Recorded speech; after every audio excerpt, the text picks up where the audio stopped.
2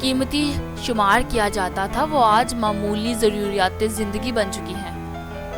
لیکن اس کا مطلب یہ ہرگز نہیں کہ جہیز کے نام پر لڑکی کے والدین کو قرض کے سمندر میں ڈبو دیا جائے۔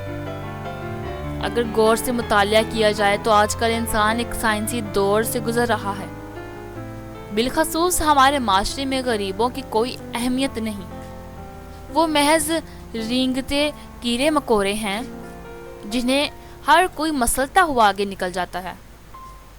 غریب کے گھر اگر بیٹی پیدا ہو جائے تو ایک طرف خدا کی رحمت، اور جب شادی کی عمر آئے تو زحمت بن جاتی ہے، کیونکہ لڑکے والے جہیز جیسی لعنت کا تقاضا کرتے ہیں۔ جہیز کی اصل حقیقت اس کے سوا کچھ اور نہیں کہ لڑکی کے والدین جنہوں نے اسے پال پوس کر بڑا کیا اور گھر کی دہلیز سے رخصت ہوتے وقت اگر کچھ تحفے دیے ہیں تو اسے جہیز نہیں بلکہ اپنی اولاد سے محبت و تعلق کی بنا پر فطری عمل ہے۔ لیکن موجودہ دور میں ان تحائف کی جو حالت بنا دی گئی ہے وہ پہلے کبھی نہ تھی۔ ماں باپ کے ان تحفوں کو لڑکے والوں نے فرمائشی پروگرام بنا دیا ہے اور پورا نہ ہونے پر ظلم و زیادتی کی جاتی ہے، جو کہ سراسر ناانصافی ہے۔ یہی وجہ ہے کہ پہلے یہ سماجی رسم ہوا کرتی تھی، آج جہیز بن گیا ہے۔ اس لعنت کی وجہ سے جو ظلم و ستم بہو بیٹیوں پر کیے جاتے ہیں وہ بیان نہیں کیے جا سکتے۔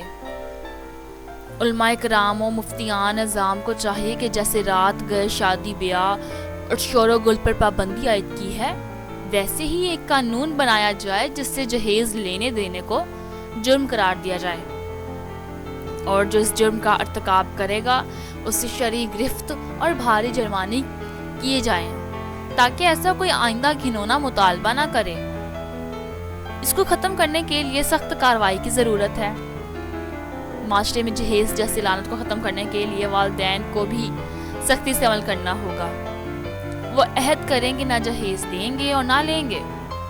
لوگوں کو بھی بتایا جائے کہ جہیز مانگنا ہی جرم نہیں، بلکہ اپنی حیثیت سے بڑھ کر تحائف کے نام پر جہیز دینا یا اپنی جائیداد وغیرہ فروخت کر کے جہیز کے مطالبات پورے کرنا ایک اخلاقی جرم ہے۔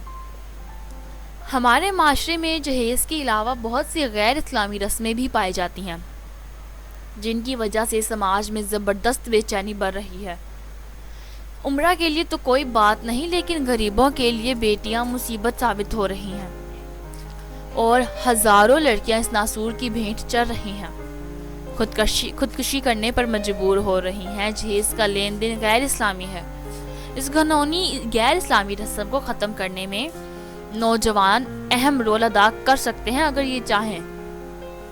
یہ اسی صورت میں ممکن ہے جب آج کی نسل جہیز کا لالچ اپنے دلوں سے نکال دے اور معاشرے میں اپنے اس مخلصانہ عمل سے انقلاب برپا کرے۔ ایسے میں سفید پوش لوگوں کو بھی جانتا ہوں جن کی یہ بیٹیاں صرف جہیز نہ ہونے کی وجہ سے گھروں میں بیٹھی ہوئی ہیں، ساتھ ہی ساتھ ذات پات قوم قبیلے کی بحث میں پڑھ کر بیٹیوں کو گھر بٹھائے رکھنا اور کسی دوسرے گھر سے بیٹی نہ لانے کی رسم پر زہر کی طرح پھیلتی جا رہی ہے۔ اپنی قوم قبیلے سے باہر شادی نہ کرنا یا صرف اپنی ذات میں شادی کرنا، شیخ کے گھر رشتہ کرتا ہے، خان کے گھر، انصاری کے گھر، صدیقی کے گھر وغیرہ وغیرہ، اور اس وجہ سے ہر قبیلے میں اکثر رشتے رکے رہتے ہیں اور کئی بیٹیوں کو بن بیائے اپنے والدین کے گھر میں ہی رہنا پڑتا ہے۔ ہمارے معاشرے میں آج بھی برہمنوں کے دور میں ہندوؤں سے ادھار لی گئی سوچ موجود ہے۔ کل میں ایک رپورٹ پڑھ رہی تھی جس کے مطابق ہندوستان میں تقریباً 1 کروڑ لڑکیاں شادی کی منتظر ہیں، جبکہ تقریباً 40 لاکھ لڑکیاں اس انتظار میں بال سفید کروا چکی ہیں، جس کی بنیادی وجہ صرف یا تو انہیں اپنے برابر کا رشتہ نہیں ملتا یا ان کے والدین جہیز نہیں دے سکتے۔ مگر اس بارے میں سوچے گا کون؟ اس بارے میں نہ آپ سوچتے ہیں نہ میں، کیونکہ ہم اتنے خود غرض لوگ ہیں کہ ہمیں بس اپنا ہی نظر آتا ہے۔ ہاں، اگر کسی جگہ بھی کوئی دکھاوے کا موقع ملے تو ہم سب سے آگے ہوں گے۔ جہیز کی رسم ایک ناسور کی طرح معاشرے میں پھیل چکی ہے، جس کے باعث دیگر برائیاں، خودکشی، چوری، طلاق، پر تشدد، اموات، دھوکہ دہی اور دیگر کئی سماجی مسائل بھی جنم لے رہے ہیں۔ اوپر سے شادی میں فرسودہ رسومات کی پیوند کاری نے بھی اس کو مہنگا ترین بنا دیا ہے۔ امیر گھرانے میں موجود طرح طرح کی رسومات کی دیکھا دیکھی ہم متوسط طبقے کے لوگ معاشرے کو جس جانب جھونک رہی ہے اس کا اندازہ لگانا بھی مشکل ہے۔ بھلا خود سوچیں، جس نئی زندگی کا آغاز ہی جرائم اور حرام کاموں سے ہو، اس زندگی میں برکتیں آئیں گی یا فتنے؟ خود ساختہ رسوم نے اس مقدس رشتے کا اصل چہرہ ہی بگاڑ کے رکھ دیا ہے، اور ہم نے خود شادیوں کو اتنا مشکل ترین بنا دیا ہے۔ میں آپ سب سے ریکویسٹ کروں گی کہ اس ویڈیو کو زیادہ سے زیادہ شیئر کریں، تاکہ جہیز جو ایک لعنت ہے اس کے متعلق بھی لوگوں میں اویئرنیس آئے، لوگ اس سے آشنا ہو سکیں۔ آج کی میری اس ویڈیو کا موضوع آپ کو کیسا لگا؟